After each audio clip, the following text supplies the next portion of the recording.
Ladies and gentlemen, boys and girls, welcome back to Sports Talk with Austin, your daily dose of sports and entertainment.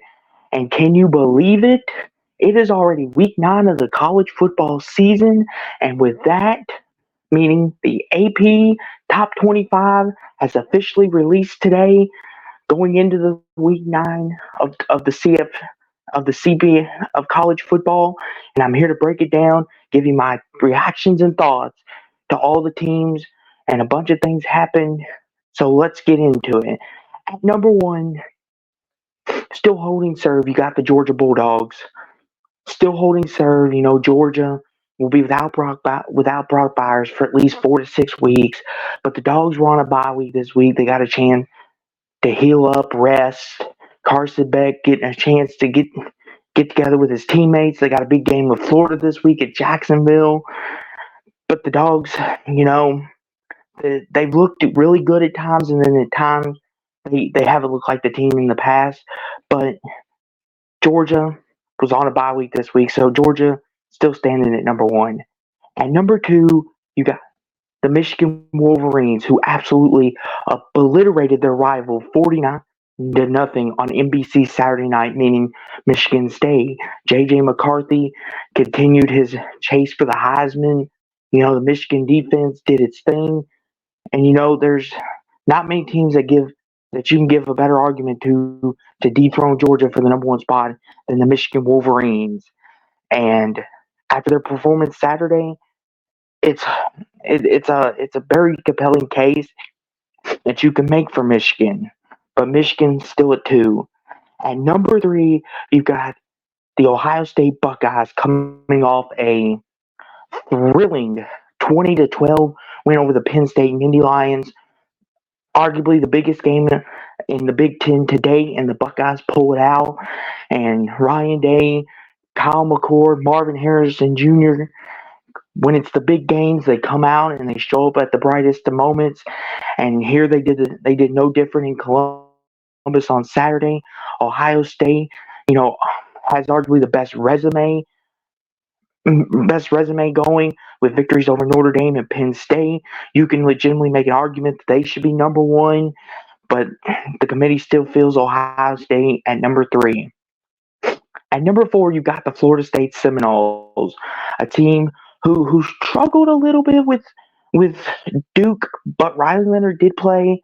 Then he gets injured, and then Florida State, all their talent and all their horsepower overpowered, and they got a 38-20 win over Duke at home. Jordan Travis overcame all the adversity, and Florida State, despite despite the slow start, still able to blow out Duke and Florida State at number four. At number five, you got the Washington Huskies, who survived a scare at home against Arizona State, 15-7. The Huskies, if they want to contend for the national championship or the CFP, they really need to ensure that they don't have any slip ups like this. This was almost too close to call. Arizona State, Kenny Dillingham and company gave Washington everything they have, especially on the road in Husky Stadium. But Michael Penix threw two picks. It wasn't his best performance, but they got it done, and the Huskies are still at five. They didn't punish them too much. Speaking of a team who had another close call, number six, Oklahoma, surviving UCF this past weekend. And they were home as well. And that many people believe that Oklahoma was playing with fire. Brent Venables almost gave up and almost lost the game, but UCF just couldn't get the 2-point conversion at the end, and it cost them. And Oklahoma, still standing at six, coming off the bye week, almost blew it once again. Almost would have wiped away all their goodwill, and especially their big win over Texas. But lucky for them, they didn't have that happen. At number seven, you got the Texas Longhorns, who almost blew it as well. Was up 21-0 over Houston on the road, looking good, and the defense was holding strong. But then Texas almost blew it as Houston came back to tie it at 24 all until Texas came down down, got the rushing touchdown, put them ahead 31-24. Texas, Oklahoma, still the lead horses in the Big 12 to meet again in the Big 12 title game in Dallas, but they almost blew it on Saturday, both of them. Especially Texas, they can't afford another loss. But Texas at 7. At number 8, you got the Oregon Ducks, who are coming off a 38-24 win at home in Autzen, coming off of a heartbreaking loss on the road in Husky Stadium, only losing by 3. Bo Nix and company were still able to bounce back. Got a great win at home, but they were favored by 20.5. They pulled away late. They were able to get the dub and an impressive win to keep their Pac-12 title hopes and CFP hopes alive for now. At number 9, you got the Alabama Crimson Tide. Speaking of a team who had an impressive Saturday, Alabama, you know, was down 20-7 at halftime to Tennessee. They came back. The defense forced a fumble on Jalen Milroe, strip sack that got him into great position, and then strip sack on Joe Milton. Excuse me, wrong quarterback, and they were able to get a 34-20 win. Alabama's best win today. They didn't have very many penalties. Bama looked good all around, and Bama's now inside the top 10 again. And another team, we were talking about the Ohio State game. Well, at number 10, you got Penn State. They didn't drop too far. They dropped them from 6 to 10, which is fair. You still lost Ohio State, but it is Ohio State. Ohio State is a very good team, and they're a team that many people believe will be in the Big Ten championship race and the CFP race. But Penn State, the 20-12 loss, James Franklin still can't get it done in the big game. But Penn State's got a chance to bounce back with Indiana this week. But Penn State drops to number 10. At number 11, you have Oregon State, who was on a bye week this week. So they got a chance to sit back and watch all the Pac-12 action. And they got a chance to rest. DJ Uyunglele, Oregon State, has looked good. They got that big victory over Utah. And Utah, after what they did Saturday, it's looking really good for Oregon State, which helps them in the rankings. But Oregon State was on a bye week. They're at number 11. At number 12, you got Ole Miss, the Ole Miss running Rebels. Ole Miss coming off a 28-21 victory over the Auburn Tigers on the road. Jackson Dart and company, not their best performance, but we're still able to get it done on the road. And Ole Miss still sitting there with one loss with the tiebreaker over LSU. Losing the tiebreaker to Bama, but they're still in position to maybe win the West if things can go their way. But Ole Miss at 12, looking really good right now. They're almost inside the top 10. Credit to Lane Kiffin and company and Jackson Dart. They've been able to keep it afloat as we speak. At number 13, you got the Utah Utes. And they're coming off a 34-32 victory in Southern California over the USC Trojans.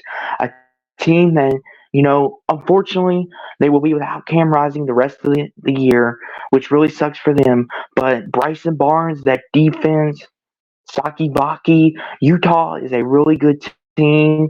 And a lot of people are sleeping on them, saying, oh, Utah's not going to be an issue. They're nobodies. Well, Bryson Barnes, the pig farmer, he's for real, and he's coming next week to play Oregon. And they show what they can do on the road against USC. And Utah, their hopes of a CFP, even a Pac-12 three-peat, first time in history that would happen if Utah could pull this off, are still very much in play. Very much in play. But Utah 13 after a big win. Number 14, you got the Notre Dame Fighting Irish, who were on a bye week. They were also a team who beat USC, but beat them a little more handily, 48-20 before the bye week. Now Sam Hartman and company sit there on the bye week, got Pitt this coming weekend, getting a chance to rest, get healed up, and getting ready to play a very tough Pitt team. Notre Dame, they just happened to hit the stretch of the meat of their schedule where they played 4 ranked teams in a row. They lost 2 of them, but now they get a chance to hit the reset button off of a big win, sitting here at 14 saying, hey, we can still make a New Year's Six Bowl, and let's see if they can do it. At number 15, you got the LSU Tigers, who absolutely obliterated Army at home. Me personally, I thought it'd be a closer game, but turns out that's not the case, and LSU, Jaden Daniels putting together a Heisman resume, and believe it or not, LSU is still got a chance to win the SEC West. As hard it is to believe, because they got a date with Alabama next weekend, as they will also go on a bye. So LSU not out of the race yet, and we could see a repeat of last year. But but congrats to LSU at 15. At number 16, you got Missouri coming off of a big time win over South Carolina. And Eli Drinkwitz has got his Missouri Tigers at 7-1 and playing some football out there in Columbia, Missouri.